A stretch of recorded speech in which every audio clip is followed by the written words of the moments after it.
అంటే కోనప్ప నిన్ను వదులుకున్నావా, నువ్వు కోనప్పని వదులుకున్నావా? అయినా వదులుకున్నాను నేను. అయినా ఏం చేసి నేను తండ్రి తీరు ఆలోచించిన. ఇప్పుడు మళ్ళీ కోనప్ప ఎలక్షన్స్ వస్తాయి, మళ్ళీ అసెంబ్లీ ఎలక్షన్ లేదు అన్ని కోనప్ప పిలుస్తాడు. లేదు అప్పుడు పోవా ఇక మనకి? పోను ఇక్కడ హాస్పిటల్ కాడ ఇక్కడికి కబ్ చేస్తాను పోతే విశ్వనాథ్ అడ్డుకున్నాడు అప్పుడు మొత్తం ఓకే. సర్పంచ్ ఉండంగా గ్రామ పంచాయతీ పర్మిషన్ ఇంక ఇవాళ విశ్వనాథ్ ఎక్కడితో పట్ట తెచ్చి దాని నా పట్టాన్ని పక్కల పట్టాన్ని మొత్తం ఎంక్వైరీ చేస్తే మ్యాప్ తీస్తే బరాబర్ అది గవర్నమెంట్ ల్యాండ్ అని వెళ్తుంది. అభివృద్ధి అనేది కోనపాయంలో వాస్తవంగా టీఆర్ఎస్ గవర్నమెంట్ అప్పుడు డబ్బులు బాగా ఇచ్చింది, అప్పుడు అభివృద్ధి అయింది. డబ్బులు వచ్చిన తర్వాత ఎట్లా అభివృద్ధి అవుతుంది కదా.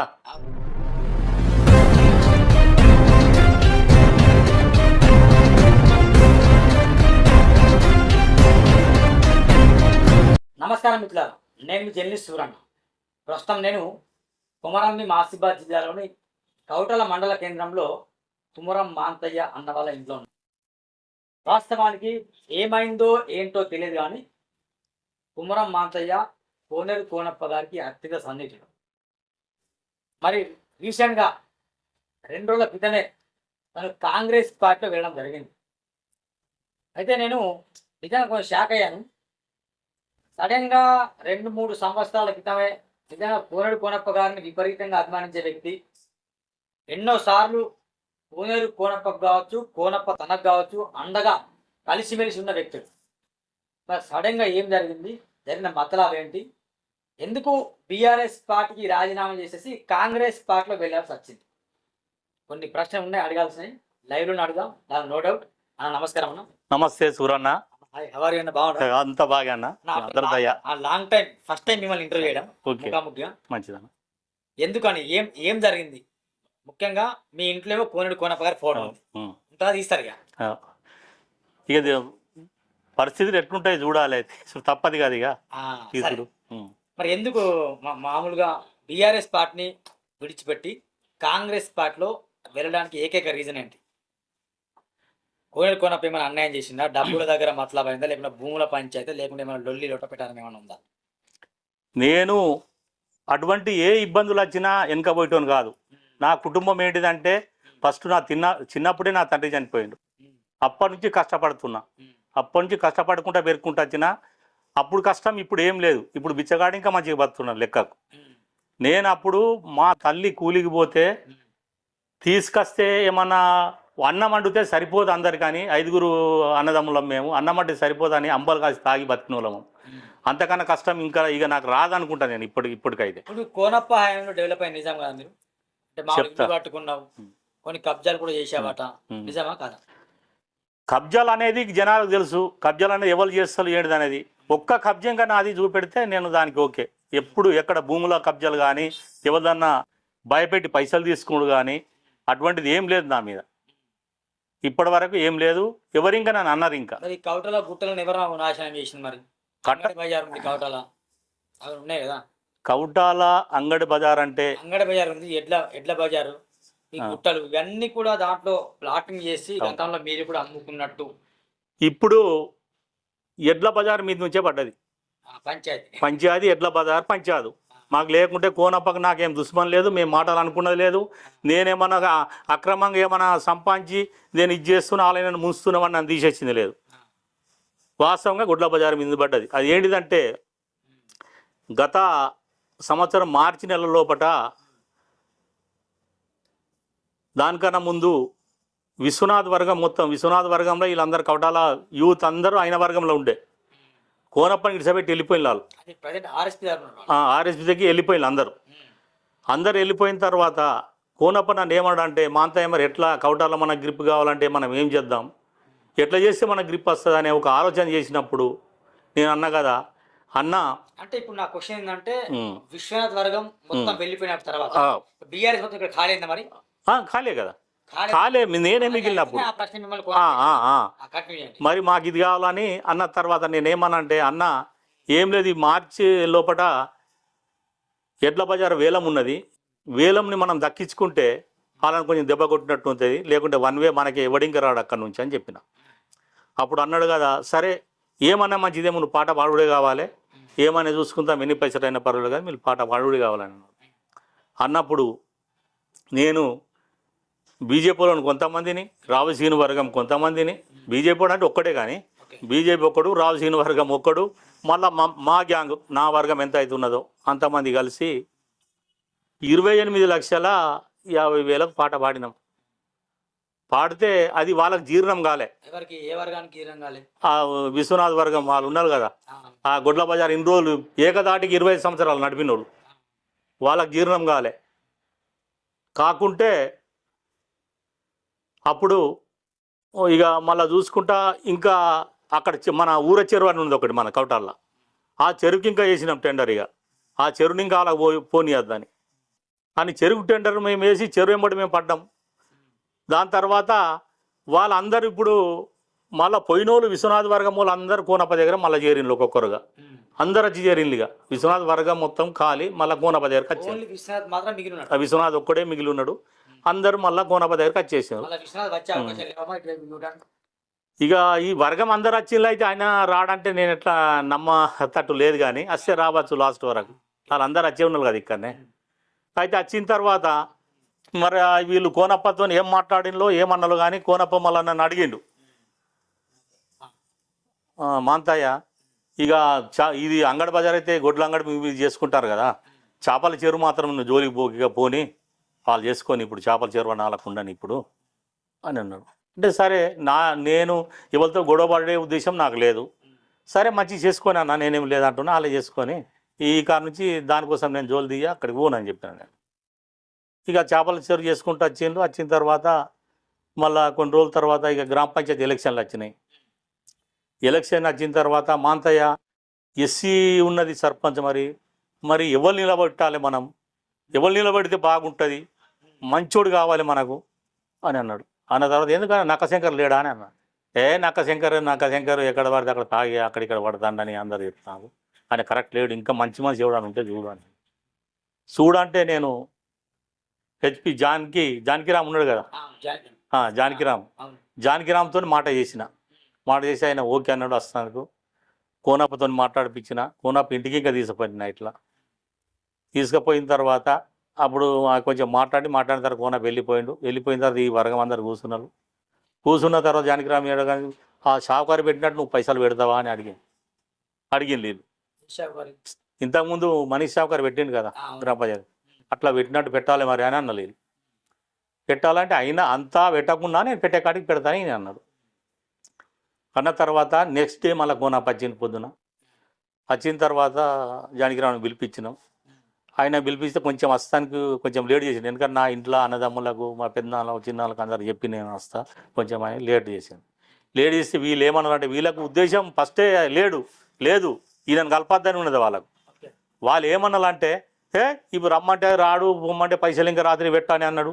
అసంటోడు మనకెందుకు అవసరం లేదు, ఈయన ఉన్నాడు కదా నక్కశంకర్, ఈయనని మనం పెట్టుకుందాం అట్లా ఇట్లా అని అందరు గోల చేసిండ్రు. వాళ్ళ వర్గము వాళ్ళు అందరూ ఇది చేసిన తర్వాత నేనెందుకు ఒకరిని ఇస్తున్నాము అందరు అన్నది నేనే. సరే తీసుకున్నాం మంచిగానే, తీసుకోకపోవడం మంచిదే జానకిరామ్ని వీళ్ళు అద్దంటారు కాబట్టి సరే ఓకే అన్న నక్కశంకర్ని పెట్టిన తర్వాత వీళ్ళు ఏం చేసుకున్నారో ఏమో మరి గూడు పుట్ట అని నాకు తెలియదు. ఇక నాకు అట్లా ముందే ఆలోచించి అట్లా చేయాలి ఇట్లా చేయాలి అని పన్నాగలు అనేది నాకు రాదు. నేను మామూలుగానే ఉన్నా. ఎలక్షన్ నడిచింది, ఎలక్షన్ నడవాక ఇంకా నన్ను కొంచెం దూరం చూస్తున్నారు. కోనప్ప వర్గం వీళ్ళు నక్కశంకర్కినా తీసుకపోదులు ఎటు అంటే అటు వాళ్ళే తిరుగుదులు, ఎటు నన్ను విలువపోదులు. లాస్ట్ కోయగూడెం పోయి ఉంటే మాత్రం నేను పోతున్నామని చెప్పిపోదులు. అటువంటిప్పుడు నేనేం కామ్గానే ఉన్న తర్వాత గెలిచిండు 187తో గెలిచిండు అనుకో. గెలిచిన తర్వాత గెలిచిన వారం రోజుల తర్వాత చార్జ్ తీసుకున్న వారం రోజుల తర్వాత స్టార్ట్ చేసిండు. నేను 28,50,000 పాట పాడినప్పుడు పాడిన తర్వాత సగం పైసలు సేమ్ టైం కట్టేసిన అప్పుడే ఎంబడే 14 లక్షల చిల్లర ఎంబడే 14 లక్షల చిల్లర గ్రామ పంచాయతీలో కట్టిన రిసిప్ట్ తీసుకున్నా. కట్టిన తర్వాత మళ్ళీ ఉగాది వచ్చింది. ఉగాది మా వర్కర్లకు గిరికలకు ఇవ్వాలి, ఎట్లా చేసి మీరు కొన్ని పైసలు ఇవ్వబడదంటే అప్పుడే మళ్ళీ 50,000 ఫోన్పే చేసిన ఆయనకు, ఎవరికి సాయికి సెక్రటరీకి కట్టిన తర్వాత ఇక ఈ లేదంటే వాళ్ళు కట్టుకుంటూ పోతాను, మాకు ఛాన్స్ ఉంటుంది ఇలా ఎట్లా చేసి మా అంతా లేపాలి అంగట్టు ఉంచొద్దనే వాళ్ళు నిశ్చయించుకొని ఉన్నారు. కాబట్టి ఏం చేసిందంటే లేదు నువ్వు ఆ మిగతా పైసలు ఇంకా మొత్తం కట్టబడుతుంది, కట్టకుంటే కలవది అని అన్నారు. నన్ను గ్రామ పంచాయతీ పిలిపించింది 2-3 సార్లు. నేను అన్నా కదా, హిస్టరీ లోపల అంగడి నడిచిన కాడ నుంచి ఇన్ని పైసలు ఎవరు కట్టలే, ఒకసారి కట్టిన దాంతోనే కథం 5-6 లక్షలు కట్టి క్లోజ్ చేసుకుందరు. నన్ను ఎందుకు ఇంతగానో ఇబ్బంది పెడతాను మీరు? ఇంకో 3 నెలలే ఉన్నది కదా, 3 నెలల వరకు నేను కడతా కదా అంటే లేదు ఇప్పుడు కట్టండి మేము, లేకుంటే హ్యాండ్ ఓవర్ చేసుకుంటాం, డిపిఓ మమ్మల్ని పోర్ట్ చేస్తాడు, కలెక్టర్ మాతో ఇది చేస్తాడు, కలెక్టర్ వీళ్ళతోనే మాట్లాడుతాడట దీనికోసం గుడ్ల బజార్ కోసం అని అనుడు సాయి సెక్రటరీ. అరే గట్టెట్లా ఉంటుందా అని అంటే లేదు కట్టంది మాత్రం కాలేదన్నారు. కడితే మామూలు ఒకసారి 7 లక్షలు తీసుకొని పంపించిన. 7 కాదు 7 తీసుకొస్తే వచ్చింది కదా, ఇప్పుడు నాకు రాసి ఇవ్వాలి మీరు, మిగతా పైసలు ఇంకో వచ్చే వారంలో కడతాని కాగితం రాసి ఇవ్వాలి అంటే ఒత్తిడే, నిర్బంధం, ఇక నా మీద నిర్బంధం పెంచుడు. నేను కట్టకుండా ఉంటే వెళ్ళిపోతే వాళ్ళు నట్టుకోవాలి. అందుకోసమే నేను 7 లక్షలు తీసుకపోయినా కానీ మళ్ళీ ఈ 7 లక్షలు ఇప్పుడు తీసుకుంటా, మిగతా పైసలు వారం రోజులలో కడతాని రాసి ఇవ్వబడుతుంది. అరే ఇన్ని రోజులు ఎవరు కట్టలేదు, ఇన్ని రోజులు వేరు ఇప్పుడు వేరు, ఇన్ని రోజులు అయింది పోయింది కానీ ఇప్పుడు మాత్రం అట్లా ఉండదు, మొత్తం కట్టుడే అని నన్ను ఇబ్బంది పెట్టాను. అయితే నేను 7 లక్షలు వాపసు పంపిన తర్వాత నేను వాళ్ళు ముందే కోనపింటికి పోయి ఏమో చెప్పి ఉంచారు వాళ్ళు, కోనప్పకు ఇక్కడ చెప్పాలి అక్కడ కార్నర్లో పోయి. అయితే అది నాకు తెలిసింది కోనప్ప దగ్గర పోయి వచ్చాను అని.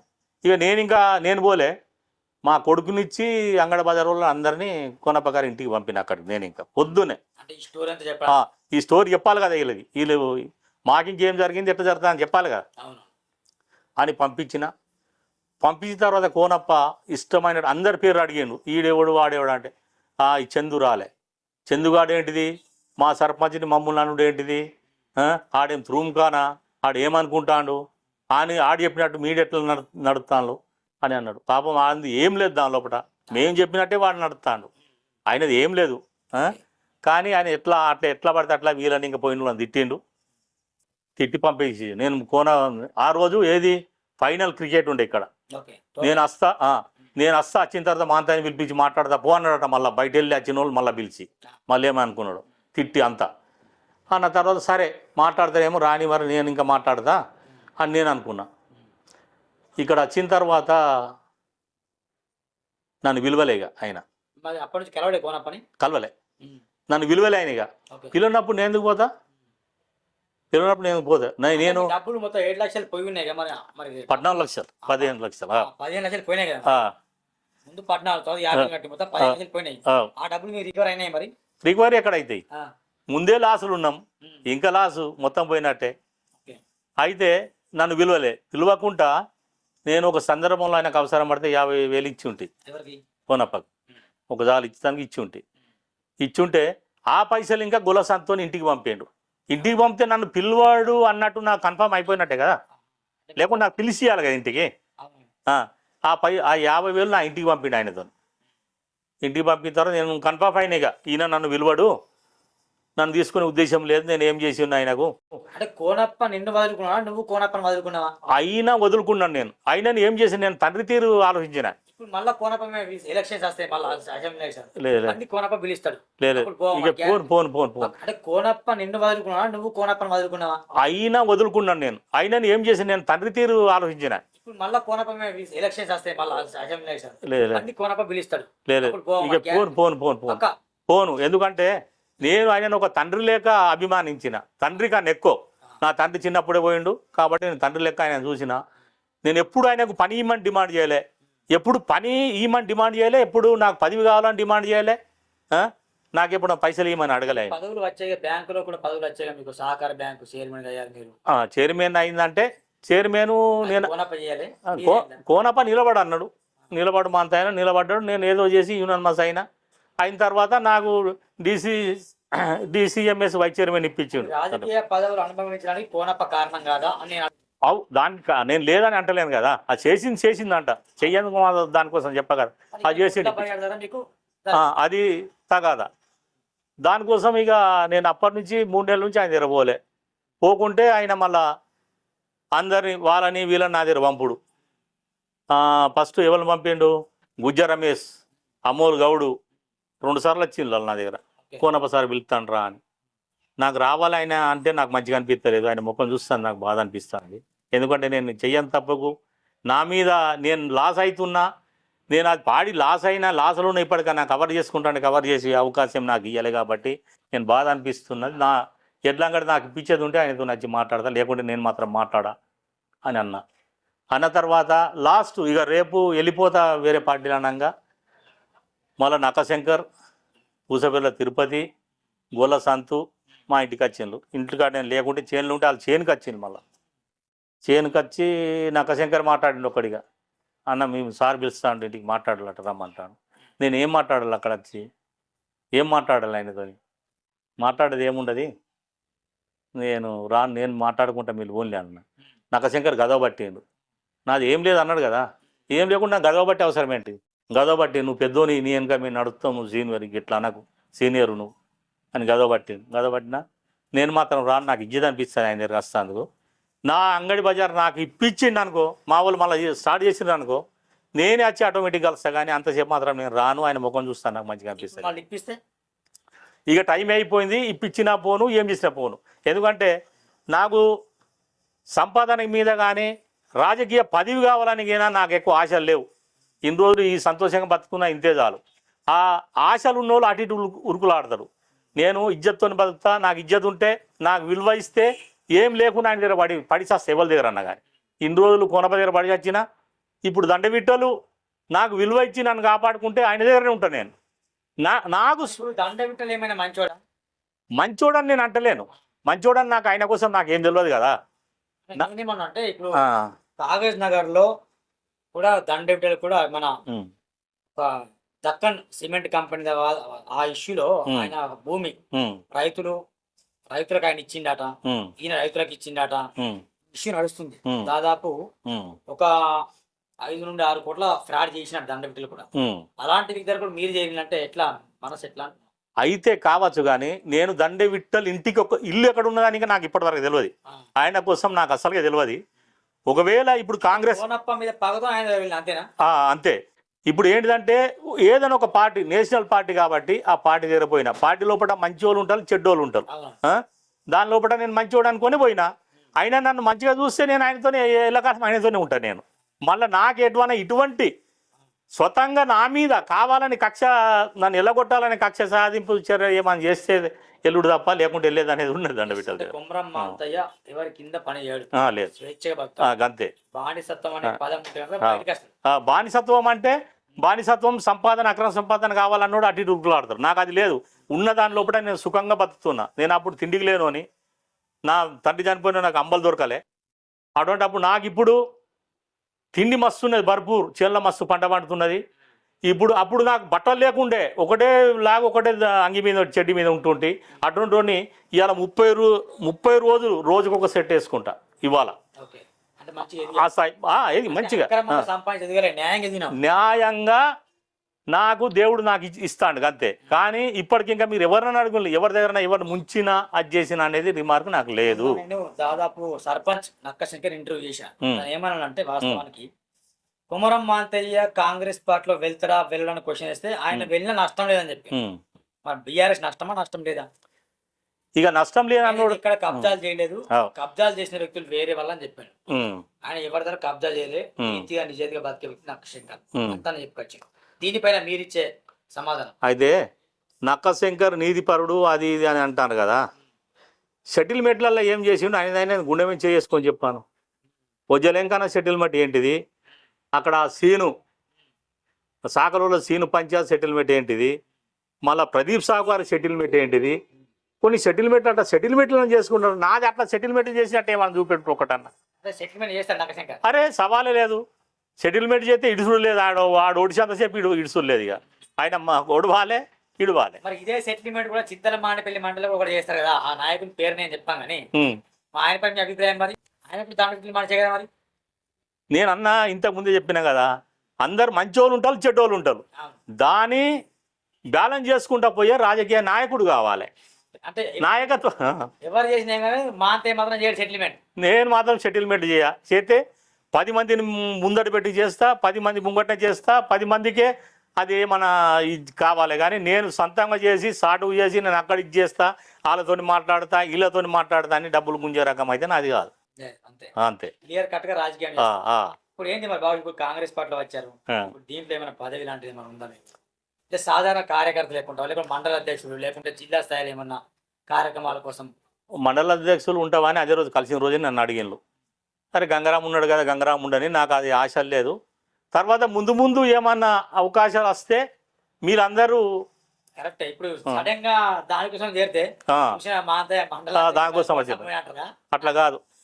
తర్వాత ఏదైనా అవకాశం వచ్చి వాళ్ళందరికీ ఇంకా ఇక్కడ మన కాంగ్రెస్ కార్యకర్తలు దండే విఠల్ గారు, ఆతరం సుగుణక్క, వీళ్ళు సరే నువ్వు నిలబడాలి అని అంటే నేను అప్పుడు ఆలోచిస్తా. కానీ ఇప్పుడైతే నాకు అయ్యాని కోరికలు లేదు. ఇప్పుడు నా జడ్పీటీసీకి నేను ఇంతకుముందు చింతలమానిపల్లి జడ్పీటీసీకి నువ్వే ఉండాలని గోనప్ప ఉండేది అన్నాడు నన్ను. అక్కడ చింతలమానిపల్లి ఎస్టీ అవుతుంది, దానిలో ఇప్పుడు గణపతికి పోటీ నువ్వే ఉండాలని అన్నారు. ఇప్పుడు ఇంకా నన్ను ఆ మాట ఇవ్వాలని అడగచ్చు. అడిగితే నేను గణపతికి పోటీ ఉండా, గణపతి నిలబడితే గణపతి నిలబడని, వాళ్ళు దానిలో ఇప్పుడు సీనియర్లు ముందు పోయిన వాళ్ళు కదా. నాకు అదేం లేదు, గణపతి మీద నేను అసలుకే పోటీ, ఆయనకి ఏది అవకాశం వస్తే ఆయన చేసుకొని నాకేం అవసరం లేదు. నాకేమన్నా వాళ్ళందరూ కావాలని ఏదైనా ఇస్తే అప్పుడు నేను ఆలోచిస్తాను. అంతేనా? ఇప్పుడు కొన్ని క్వశ్చన్స్ ఉన్నాయన్న. అంటే ప్రజెంట్ సిరిపూర్ నియోజకవర్గంలో మీరు సీనియర్ మోస్ట్ లీడర్ కాబట్టి గెలిచిన ఎమ్మెల్యే పనితీరు ఎట్లున్నదంటారు? వాళ్ళు హరీష్ అంటే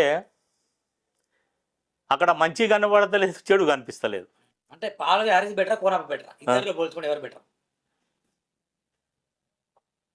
కోనప్ప అంటే ఆడు తూడుతా అనుకుంటా, పనులు చేస్తాడు, భయపెట్టు భక్తం అది చేస్తాడు, భయపెట్టుకుంటా అది చేసుకుంటా ఇది చేసుకుంటా కొన్ని పనులు చేస్తాడు, ఆడు తూడుతా అనుకుంటా ఏదో చేస్తాడు. హరీష్ బాబు ఏంటిదంటే న్యాయపరంగా ఉంటే మన దాంట్లో చూస్తాడు, లేకుండా చూడడు. ఆయన న్యాయమే చూస్తాడు. అభివృద్ధి అయిందంటారు మరి? అయిందా లేకపోతే పాలవి హరీష్ ఈ 2 సంవత్సరాలు అభివృద్ధి అనేది కోనపాయంలో వాస్తవంగా టీఆర్ఎస్ గవర్నమెంట్ అప్పుడు డబ్బులు బాగా ఇచ్చింది, అభివృద్ధి అయింది. అప్పుడు అభివృద్ధి అయింది. డబ్బులు వచ్చిన తర్వాత ఎట్లా అభివృద్ధి అవుతుంది కదా. అవునవును. ఇప్పుడు డబ్బులు లేవు కాబట్టి అభివృద్ధి కుంటుపడ్డది అంతే. డబ్బులు లేవు, మళ్ళీ ఇక్కడ వేరే పార్టీ ఎమ్మెల్యే ఉన్నాడు, అదే కదా కొంచెం. ఇప్పుడు ఇలాంటి తరుణంలో దండవిటి ఎట్లా అభివృద్ధి చేస్తే మరి? అభివృద్ధి చాలా మందిని దండవిటి కూడా చేర్చుకున్నాడు, పార్టీ రమ్మని సర్పంచ్ చేర్చుకుంటా ఉండు, మీరు వస్తే అధికార పార్టీలో వస్తే మీ గ్రామం డెవలప్ అవుతుంది. మీరే అన్న డబ్బులు లేవని, మరి వీళ్ళు చేరినాక వీళ్ళ గ్రామాలకు ఎట్లా నిధులు వస్తాయి మరి? ఇప్పుడు కాంగ్రెస్ పార్టీ అనేది చిన్న పార్టీ కాదు, నేషనల్ పార్టీ అది. అవును. దానికి ఇంకా కొన్ని ఉంటాయి ఆలోచనలు. 2 సంవత్సరాలు పోయినాక 3 సంవత్సరాలు చేస్తారా, ఏది చేస్తారు, కానీ ఏదో ఒకటి చేస్తారు. పోసిన పైసలు లేవు కదా రేవంత్ రెడ్డి దగ్గర. పోసినా పైసలు లేవు కరెక్టే. ఇప్పుడు ఈజీఎస్ వర్క్స్ ఉన్నాయి, గ్రామ పంచాయతీ సీసీ రోడ్లు అవి వస్తాయి కదా, అవి ఎమ్మెల్యేని రికమెండ్ చేయాలి, ఎమ్మెల్సీ అనేది చేయాలి. ఇక్కడ ఒక గుళ్ళెం ఉన్నది, వాళ్ళు చేసినవి వస్తాయి, వేరే రావు. కాబట్టి ఎమ్మెల్యే మనుషులు ఎంతమంది ఉంటే సర్పంచులు ఆయన వాళ్ళకి చేసుకుంటాడు, అక్కడ వస్తున్నాయి. మళ్ళీ ఇక్కడ ఎమ్మెల్సీలు ఎంతమంది ఉంటే అంతమందికి ఆయన ఇచ్చుకుంటాడు. మిగతాయి నీళ్ళు ఉన్నాయి. ఇప్పుడు నీళ్ళు అంటే చాలా అనుకున్నంత రావన్నట్టు. కాబట్టి అక్కడ ఒక కిరికాటం ఉన్నది. ఇప్పుడు ఎమ్మెల్సీ వర్గంలో నడిస్తే అయ్యాన సీసీ రోడ్లన్నా నడుస్తాయి, పనులు నడుస్తాయి. లేకుంటే నువ్వు శుద్ధ పూసే మంచి సర్పంచ్ అని గెలిపించినావు, నువ్వేం చేయకుంటే జనాలు ఏమంటారు, అరే నీ మంచి చూడడానికి గెలిపించిన ఒక్క పనిగా చేయలేదురా అని అంటారా? ఇన్ని కారణాలు బట్టి పార్టీ మారుతాను, ఒక్క పనిగా చేయలేదురా అని అంటారు. అదే నువ్వు ఏ పార్టీలో పోయింది చూడలు, ఏ పార్టీలో పోయింది అనేది చూడలు. డెవలప్ అయి గ్రామ పంచాయతీ లోపల సర్పంచ్ ఏమన్నా పనులు చేసిందా లేదా అనేది సమస్య. ఇక్కడ నువ్వు ఆ పార్టీలో పోయినావా ఈ పార్టీలో పోయినావా అనేది జనాలు చూడరు. జనాలకు అవసరం లేదు, ఊర్లో పని అయిందా లేదా. అట్లా కావాలంటే ఏదైనా బీజేపీ కాంగ్రెసా ఎట్లా నొక్కే పోవాలి, తప్పదు. మరి లేదు కాబట్టి నేను ఉండి ప్రయోజనం లేదు, ప్రయోజనం లేదు. బీఆర్ఎస్ వాళ్ళు కొట్లాట తప్ప ఏం చేయలేదు. వాళ్ళు ఏదైనా అయిందంటే కొట్లాటడు, అజ్జేసుడు ఇజ్జేసుడు, అది నువ్వు అట్లా నువ్వు ఇట్లా అని అనుడు తప్ప ఇప్పుడు వాళ్ళు చేసేది ఏం లేదు, శూన్యం. అది పక్క. ఇట్లా ఏంటి మరి భవిష్యత్తు ప్రణాళిక ఏంటి? ఎట్లా నేను ఎమ్మెల్యేగా పోటీ చేస్తావా? అయ్యో ఎమ్మెల్యే దాకా నేనెందుకు పోతా? అదే పొలం, వ్యవసాయం, డబ్బు, వైన్స్ టెండర్ కూడా వచ్చింది. టెండర్ వచ్చిన వైన్స్ లోపల 4-5 పార్ట్నర్లు ఉన్నాం, అక్కడ ఏమొస్తాయి కానీ ఉన్నాం. ఎమ్మెల్యేకు పోటీ చేయగాని గెలుస్తాని కాదు, కానీ ఇట్లయితే ఒక నామినేషన్ వేయాలనుకుంటున్నా. పోయినసారి ఎంపీకి వేసినా కదా, ఎంపీకి వేస్తే రిజెక్ట్ అయింది. అది ఏందో చూడాలి ఇంకోసారి అనే కోరిక మాత్రం లోపల ఉన్నది, బలంగా ఉన్నది. ఎట్లన్నా మరి మరి కోనేడు కోనప్ప గారు మీకు మోసాన్ని చేశాడు అంటున్నారు కదా, ఎట్లా ఈ మోసాన్ని ఎట్లా చూస్తాను మీరు? అంటే ఏమైనా బాధ అనిపిస్తుందా, లేకుంటే రియాక్ట్ అయ్యి ఏమన్నా మళ్ళా ఏమో చెప్పలేం కదా, రేపు అధికారంలో మళ్ళీ కోనేరు కొనప వచ్చే అవకాశం ఉంటే ఆయన దగ్గర వెళ్ళే అవకాశం మీరు ఉండదా? అధికారం ఉండంగా ఇంకా పార్టీ మార్చి పోతాడు. అధికారంలో ఉన్నాడని పార్టీ మార్చి పోయేటోడు అలా అవకాశవాదులు అవుతారు. నాకు ఆ అవకాశం లేదు కాబట్టి నేను ఆలోచించాను. నాకు ఒక్కసారి బాధ మనసులో బాగా హట్ అయినా కాబట్టి నాకు చాలా బాధ అనిపిస్తుంది. మళ్ళీ పోవాలంటే మనసు ఒప్పదిగా అది ఏమన్నా కానీ సావో రేవో ఇక దగ్గర పడ్డది ఇంకేమున్నది. సరే, ఈ విశ్వనాథ్ అభిప్రాయం ఏంటంటే ఇక కౌటర్ల వాస్తవానికి గుట్టలు కావచ్చు, అంగడి పోయారు, గుడ్ల మార్క్ ఇవన్నీ ఉన్నాయి కదా, ఇవన్నీ కూడా విశ్వనాథ్ మనం ప్రజెంట్ వైన్ షాప్ ఉంది మన అక్కడ ఇక్కడ ఉంది వైన్ షాప్ దానిపై సాయి మందిరం ఉంది. నిజంగా కబ్జాలకు గురైనయా లేదా? సరే, మంచి ప్రశ్న అది. కబ్జా అంటే విశ్వనాథ్ సర్పంచ్ ఉండంగా సాయిబాబు గుడి కాడ ఆయన ఇప్పుడు కట్టిండు కదా కాంప్లెక్స్, సర్పంచ్ ఉండంగా పక్కీర్ అంటే ఆయన నా జాగాని అక్కడ పోయిండు. పోతే విశ్వనాథ్ అద్దుకున్నాడు. అది గవర్నమెంట్ జాగా, నువ్వు ఎట్లా పోతావు అని గుడిసైతే గుడిసెని వీకిపించింది ఆయన విశ్వనాథ్. అలాగనే ఇక్కడ హాస్పిటల్ కాడ ఇక్కడికి కబ్జా చేస్తానికి పోతే విశ్వనాథ్ అడ్డుకున్నాడు. అప్పుడు మొత్తం సర్పంచ్ ఉండంగా గ్రామ పంచాయతీ పర్మిషన్ ఇంక ఇవాళ విశ్వనాథ్ ఎక్కడితో పట్ట తెచ్చి నా పట్టాన్ని పక్కల పట్ట మొత్తం ఎంక్వైరీ చేస్తే మ్యాప్ తీస్తే బరాబర్ అది గవర్నమెంట్ ల్యాండ్ అని వెళ్తుంది. వాస్తవంగా నిజంగా అది అక్రమనే. మళ్ళీ ఇంకోటి గొడ్ల బజార్ కోసం అన్నారు. గొడ్ల బజార్ ఇలా గ్యాంగ్ ఏదైతున్నదో గొడ్ల బజార్ అనేది ఫస్ట్ ఇక్కడ కవటాల ఈ అంగడి బజార్ కానీ ఉండే స్టార్టింగ్లో గొడ్ల బజార్ ఇక్కడ ఉంటే ఇక్కడ దినదినంగా కొంచెం బజార్ డెవలప్ అయింది. ఇది మన్సుల బజార్ డెవలప్ అయిన తర్వాత ఇక్కడ జాగా సరిపోతలేని సర్పంచ్ విశ్వనాథ్ ఉండే. అప్పుడు అక్కడ ఖాళీ ఉండే. ఇప్పుడు ఆ ఇండ్లు అవి ఉన్నాయి కదా, అక్కడ మొత్తం ఖాళీ ప్లేస్ ఉండే రోడ్డు పక్క పొంట బజార్ అక్కడ తీసుకుపోతామని గుడ్ల బజార్ అక్కడ తీసుకుపోయింది. మరి ఇంత ఘోరంగా కబ్జా చేస్తే ఎవరు అధికారులు చర్యలు తీసుకోవట్లే? మరి అంటే నువ్వు విశ్వనాథ్ ఒకప్పుడు ఒకటే పార్టీ కదా, ఒకటే పార్టీ. అంటే మీరు అప్పుడు సైలెంట్ ఎందుకుంటే బయటకు వచ్చినా చెప్తాను. మరి ఇంత ఘోరంగా కబ్జా చేస్తే ఎవరు అధికారులు చర్యలు తీసుకోవట్లే? మరి అంటే నువ్వు విశ్వనాథ్ ఒకప్పుడు ఒకటే పార్టీ కదా, ఒకటే పార్టీ. అంటే మీరు అప్పుడు సైలెంట్ ఎందుకుంటే బయటకు వచ్చినా చెప్తాను. సైలెన్స్ అంటే మేము అంటే ఎవడు వినేటోడు లేడు కదా, మా మాట ఎవడు విన్నాడు కదా. అది ఏదో అధికారం సర్పంచ్ ఉంటే ఏదో పవర్ ఉంటే వాళ్ళ మాట వింటారు, మా మాట ఎవడు వింటాడు. కబ్జాలు చేసినని కోనేరు కొనకు దూరం పెట్టినట. అక్కడ మానేపల్లి కూడా డుబ్బుల నాయన కూడా కబ్జాలు చేసిన దూరం పెట్టినట. నారాయణ కానీ విశ్వనాథ్ కానీ ఆయన దూరం పెట్టలే. ఈయన ఓడిపోయిన తర్వాత వాళ్ళే దూరం అయింది. అంటే ఉన్నప్పుడు పదవులు అనుభవించు ఉన్నంతసేపు వాళ్ళ మాట తీయలే ఎవరు? కోనప్ప. ఇప్పుడు కోనేరు కోనప్ప మాట చేయకపోతే డుబ్బుల నాయనకి ఇక్కడ కౌటర్ల స్థలం కూడా కబ్జా చేసిన హాస్పిటల్ పక్కన అంత పెద్ద ఇల్లు కట్టుకున్నా లేదా, దాని మీద కూడా కేసులు బనాయించాను లేదా, టీఆర్టీ భవనం స్థలం కబ్జా కదా, ఇవన్నీ కబ్జాలు కోనప్ప లేదా? తెలిసిన మాట్లాడి రాసుంటోనే మంచిగా అనిపించింది ఆయనకి అప్పుడు ఉన్న రోజులు. అందుకే దూరం పెట్టిన అంటున్నా. ఆయన దూరం పెట్టిందా? వీళ్ళ వర్షం వెళ్తే లేదే మేమే వీళ్ళు అంటారు. ఆయన పొమ్మని వీళ్ళని నిలగొట్టలేదు కదా, ఉంటే అది అట్లనే నడుచుకుంటూ ఉంటుండేమో. వీళ్ళు వెళ్ళిపోయింది కదా, వీళ్ళు అధికారం పోయింది కాబట్టి మళ్ళీ ఎవరైనా ఎదుటోడు వస్తలేమని మరి అలా పోయి అడగాల్సిందేమో. లేదు కాబట్టి ఎమ్మెల్సీ గారు కాంగ్రెస్ పార్టీ కబ్జాన్ని కాపాడుకో కోసం దీంట్లో నేనంట పోవచ్చు. అదే నేను ఇంకా అంట. అయితే ఆ అంగడి బజార్ ఏరియాని మొత్తం అమ్ముకున్నారు. ఇప్పుడు అది ఎక్కడ పట్ట చూపుతాను కానీ మొత్తం ఆ జాగాని ఏం లేకుండా నారాయణ రెడ్డి అంటే సిరిపూర్ అయిన పాపం ఆయన ఎకరము అర్ధ ఎకరం కొనుండే. ఆ ఇల్లు గుడిసె ఉండగా ఇంకా మొత్తం అది అమ్ముకున్నారు. ఏం లేదు. ఇప్పుడు ఆ గొడ్ల బజార్ మొత్తం జంగల్ లోపల పంపింది. ఇప్పుడు ఫారెస్ట్ లోపల పోయింది మొత్తం వెళ్ళి. అక్కడ మొత్తం ఇల్లు అయినాయి. దానికి అరకులు ఎవరు ఇల్లు కదా. మేము దాని లోపల మేము పాల్కోవాలి. మేము ఉన్నాం కానీ మేము కసుండి దాంట్లో పోము. అది మాకు అవసరం లేదు. ఊర్లోకి ఇంకా అందరు జనాలకి ఇంకా తెలుసు కదా. రేపు ఇదే నక్క శంకర్ మాది ఏం లేదని అన్నాడు కదా ఒక మాట.